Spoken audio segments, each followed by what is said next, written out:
the moment we start dealing with burnout, we somewhat start disconnecting from this safe space.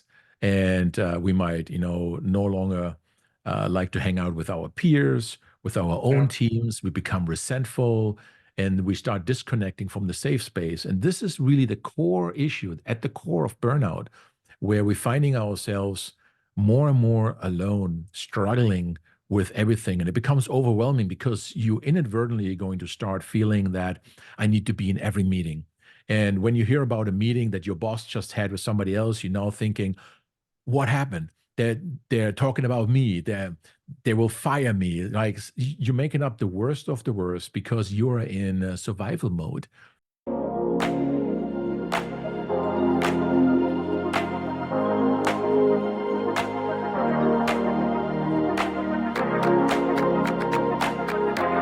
Hi, Oliver. Welcome to today's episode on the Growth Blog podcast. Nice to have you join us. I'm glad to be here, Wilson. Thank you. Maybe we can a brief introduction for the audience to meet you. Yeah, so my name is Dr. Oliver Degnan, or Oliver, and I'm a technology executive. I've been doing that for about 25 years now. Former SVP for IBM Watson Health, chief architect for Intuit in Silicon Valley, and CIO for some professional healthcare innovators out there. So I've kind of seen it and done it over the years. And for the past few years, since 2018, I started a consulting business and a fractional CIO business, and basically helping others like me who want to also be successful in the trenches of a CIO, so to speak, on how to actually rev up their engine and level up and make that happen. Nice, impressive. And let's start with your newsletter, which I liked the name once I saw it. What inspired it? It says from trenches to CIO. What inspired that?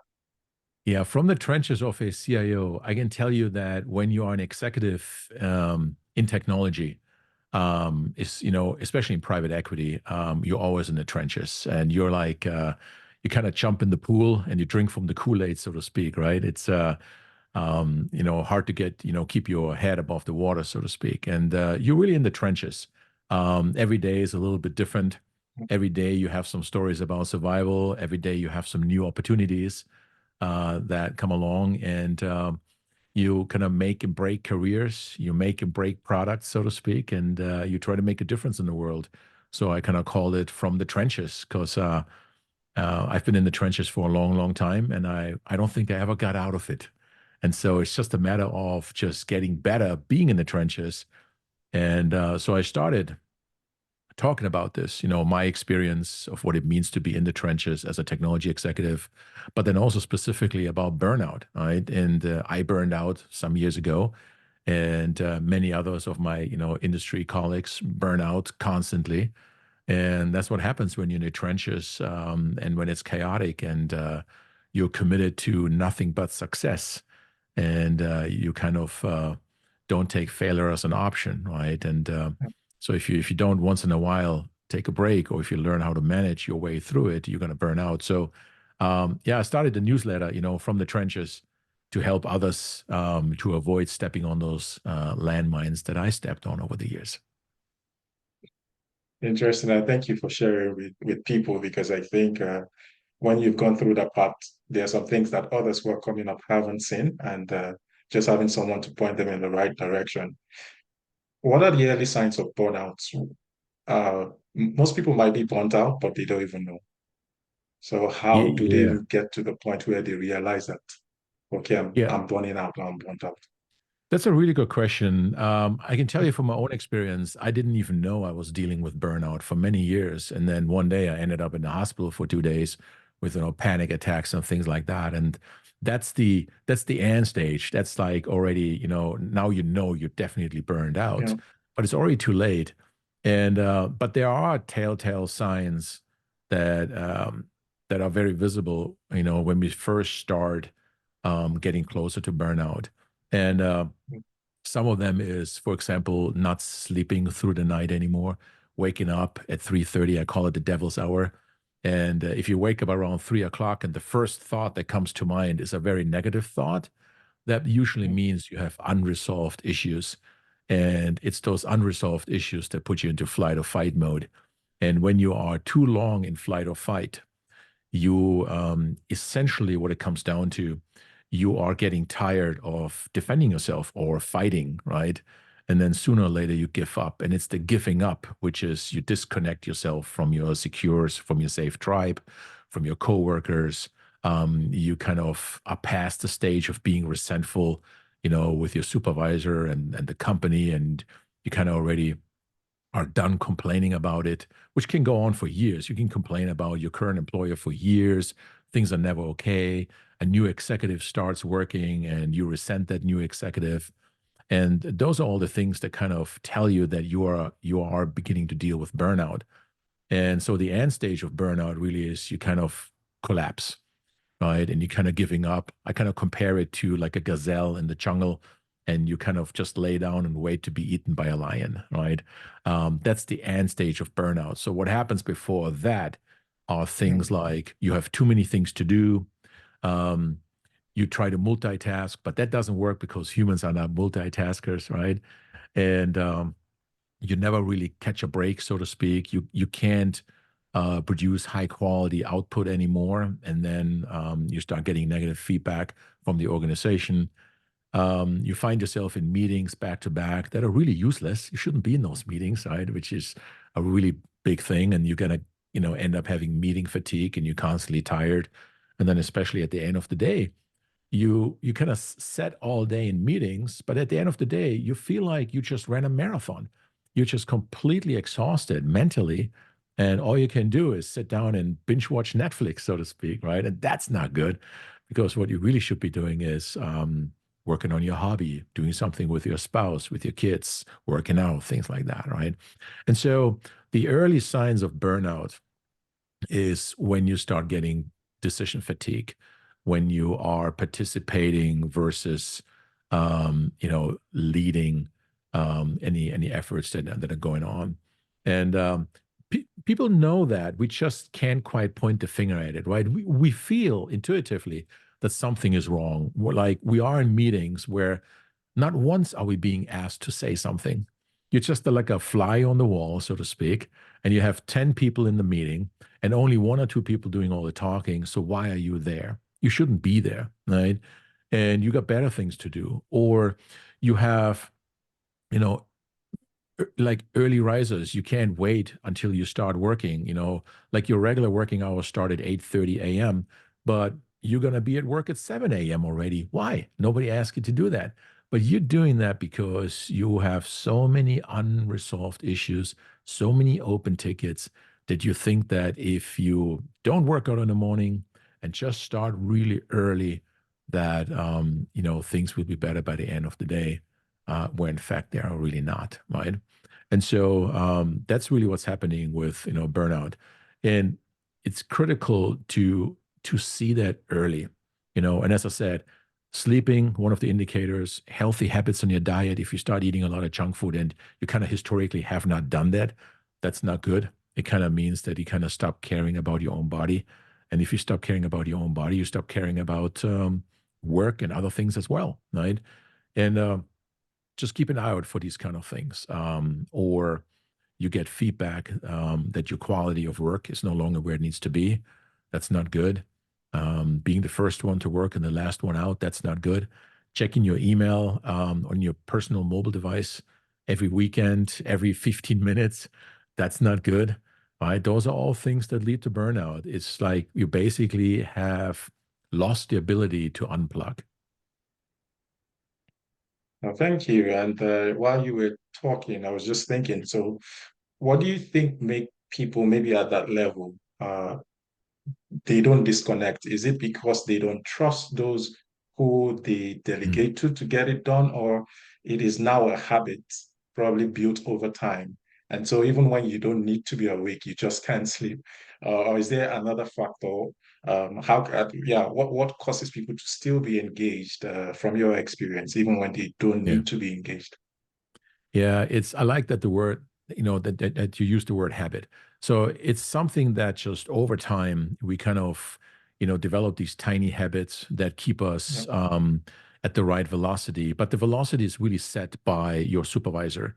And so when you're in the executive suite, usually your supervisor is the CEO, somebody up there, and a lot of the pace and velocity comes from your supervisor. And for whatever reasons that is, maybe there's a lack in strategic clarity, maybe there's economic pressures, maybe there's too much of a sense of urgency and not enough focus on quality, and something is off balance on all the way on top. And it's that off balance that we're trying to align with. And we do that over some time. This doesn't come overnight. This is over time where we start formulating tiny habits, where we, start having more meetings than we should, or we kind of get new non-strategic directives from, the CEO or somebody that just come out of the blue. It's like, this needs to happen immediately, and we're already 5 days late. Just get on it. Whatever we talked about last week, just you got to do that too, but I need you to also do that. And then you kind of don't say no. You don't take the time to validate these decisions. You don't collect enough data along the way. And sooner or later, you end up with too many things on your plate. And then you get into the unhealthy habit of trying to accommodate all of these requests simultaneously at the same time, and really driving your team crazy, right? Sooner or later, even your team can no longer do all of the things that you delegate to them because you just don't have enough resources. And when you ask for resources, usually the answer is no. We don't have more money for more resources because, obviously we are in trouble. And that's when you kind of start formulating the habit, and you condition yourself to be on 24/7, 365. This is where you install your work email on your personal phone, where you try to respond to emails and chat messages while you are in a meeting. And now with artificial intelligence, you can actually send your AI bot, to another meeting that you're actually not attending right now because you're in another meeting.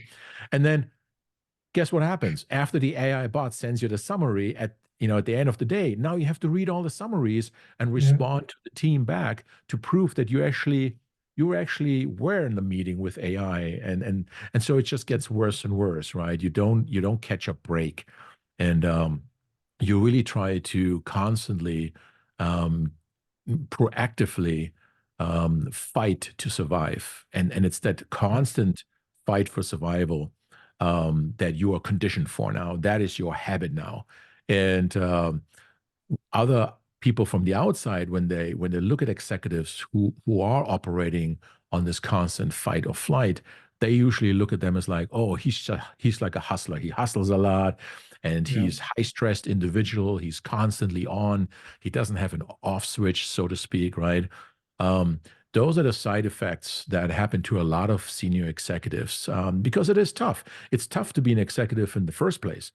And it's very tough when, things are not going, according to plan, or if there's a lack in strategy, right? That oftentimes creates a lot of ambiguity. I call it executive ambiguity. And when you have that, everybody is lost. And then you're basically putting the entire organization into constant firefighting mode.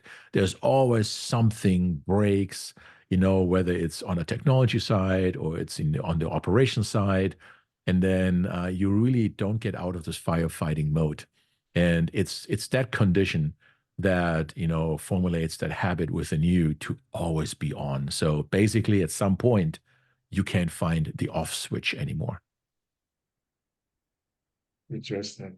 So I was reading James Clear's book on habits, and he said one way to overcome bad habits is to build new ones. You have to replace the old one with something new. You do. How for people who are at that level, with your experience, what are some of the maybe not so, I'll say, visible habits, right? But what are those habits they need to build to help them probably create the boundaries, um, be more Yeah. efficient, and probably just improve their productivity? How can they get the best out of themselves? Yeah, Some of the that's a tips. good question. You know, over the past 4 years, I developed this level up system without burnout, right? And in that system, we have 24 different techniques and to really help you as an executive to recondition yourself. And in a nutshell, without getting too much into detail, in a nutshell is you want to find a way to start with yourself first. You start the day with yourself first.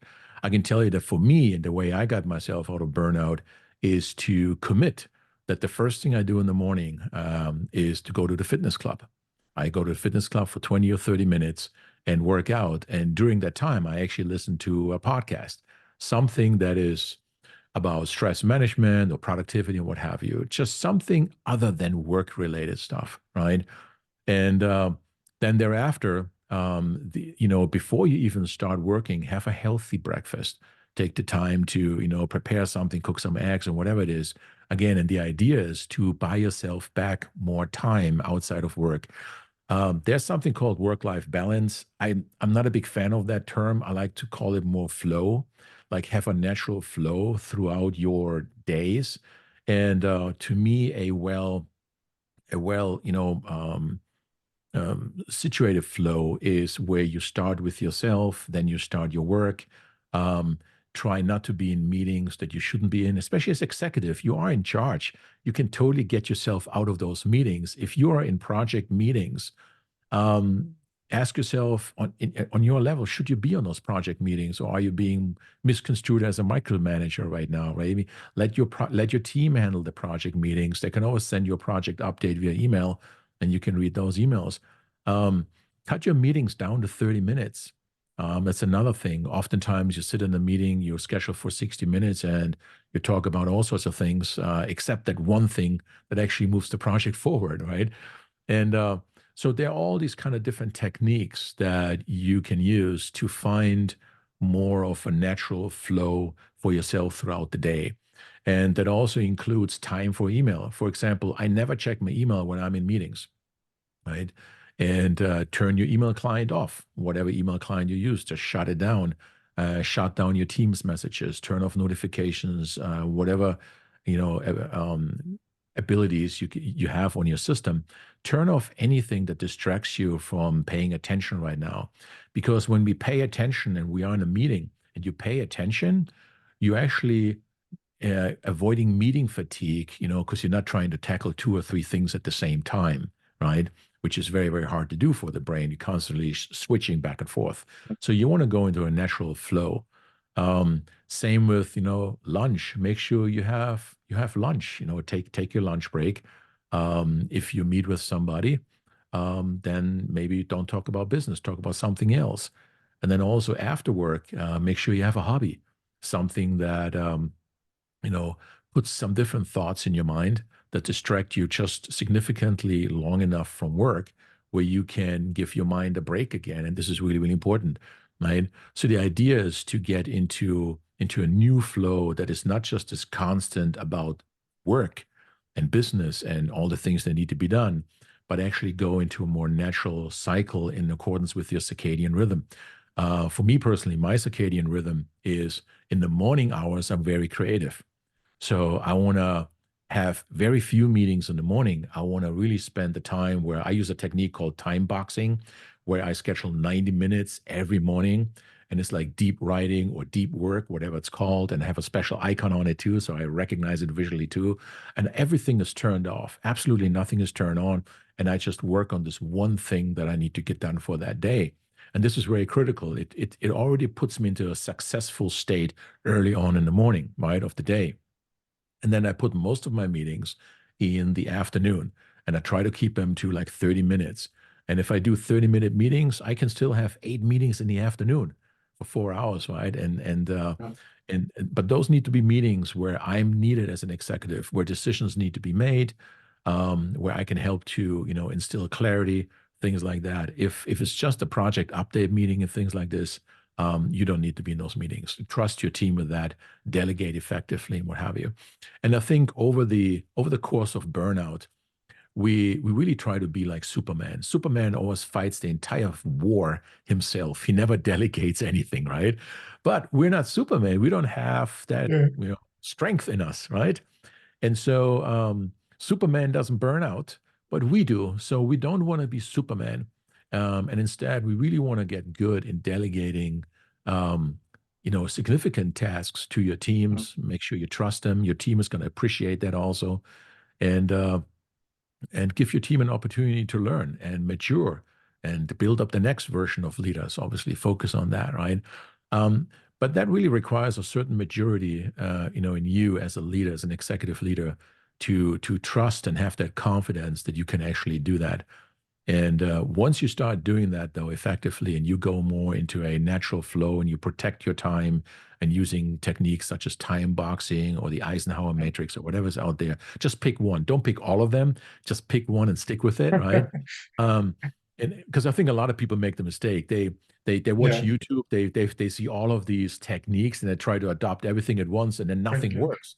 Duh, what do you think, right? Adopt one and stick with it and make that one work, right? And for me, it's time boxing. That's my technique, and it works really, really well for me.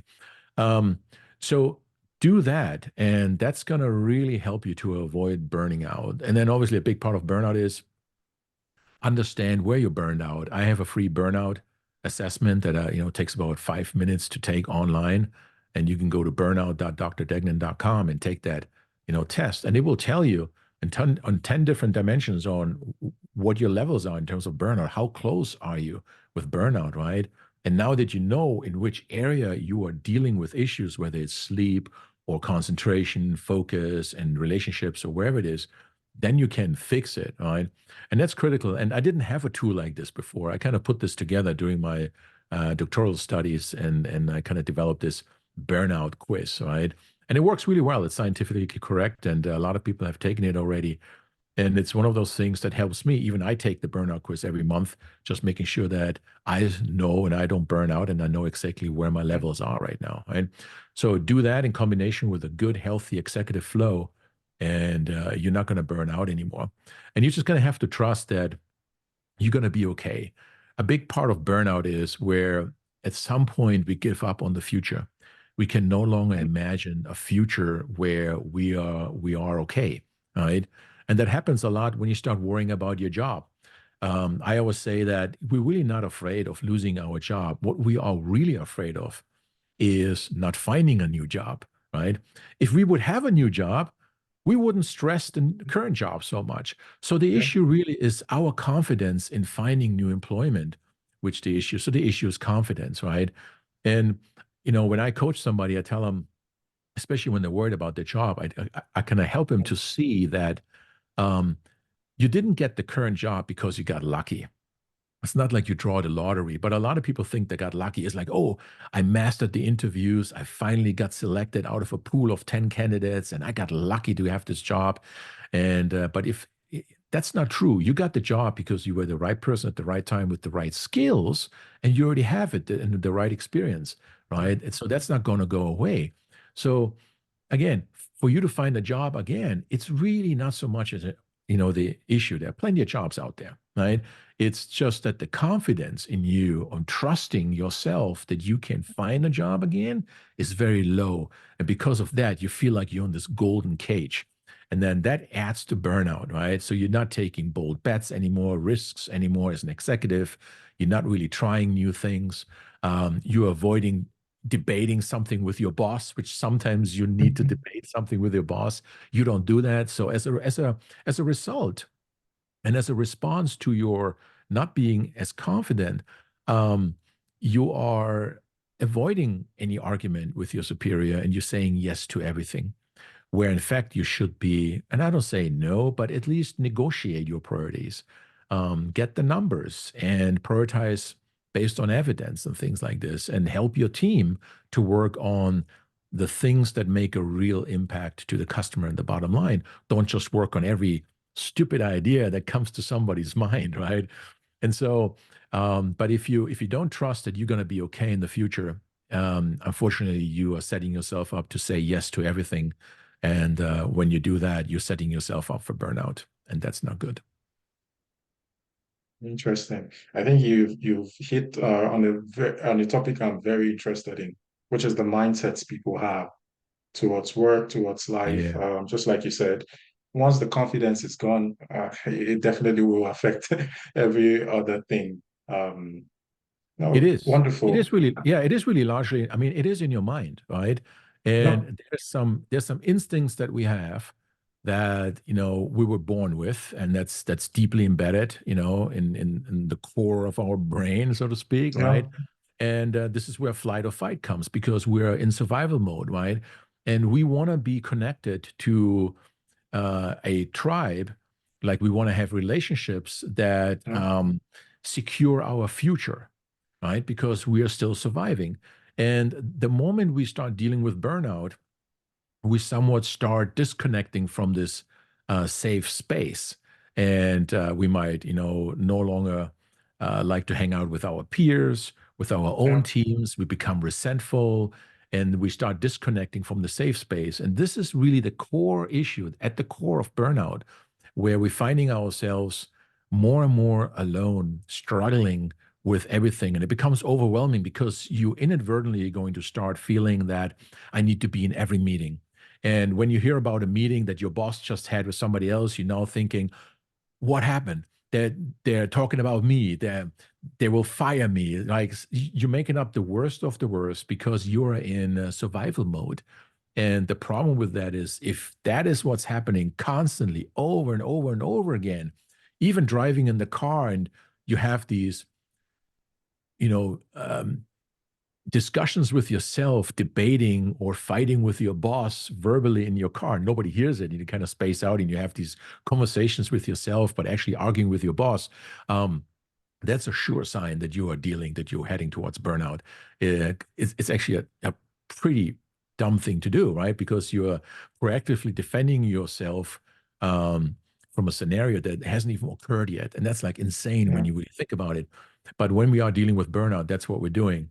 And we're basically hurting the relationships where we are safe. And when we're no longer safe, we're giving up sooner or later. We are the gazelle in the jungle, laying down, waiting to be eaten by the lion. And that's not good. hey. Now let's switch to skills, right? 21st century, AI is taking over. AI goes to meetings for people and all of that. At the executive level, C level, what should they be concerned about AI now coming into um, Yeah. most of the businesses and that space? What are your thoughts on AI and yeah, Yeah. C-suite level? Yeah, I'm glad you're asking. I've been dealing with AI since I was with, Watson Health, obviously, and it's been what, 9 years ago already. Um, I don't recommend that anyone is scared of AI, but you do have to start look at the world differently. There's an author called Mike Walsh. He wrote a fabulous book called The Algorithmic Leader. And what he's talking about is that we really transition from the information age into the algorithmic age. And the way decisions are being made, especially on the executive level, it's really based on algorithms. And when it comes to artificial intelligence, it's a wonderful tool. It's giving us superpowers, um, but we shouldn't be too afraid of it. Sure, there will be job displacements and things like this, and it's going to happen in a much shorter time frame than it took when we started inventing the refrigerator or the radio or the television and things like this, where the adoption of those technologies took like 30 to 50 years, right? With AI, the adoption is 5 to 10 years. And because it happens so fast, we don't have enough time to really reskill ourselves, retrain ourselves, and find, a more natural, fitting of previous positions into some new roles and things like this. So because it happens so fast, I think the latest statistics I heard is more than 40% of job displacements in the United States alone is going to occur in the next 5 years because of AI. But we still shouldn't be afraid of that. AI is here; it's here to stay, and what have you. Now there are risks to burnout. I can tell you one that I already see right now. There's some tools out there, and I don't want to mention their name right now because I don't want to do any harm there. But you can literally send them to participate in meetings where you are not participating in, right?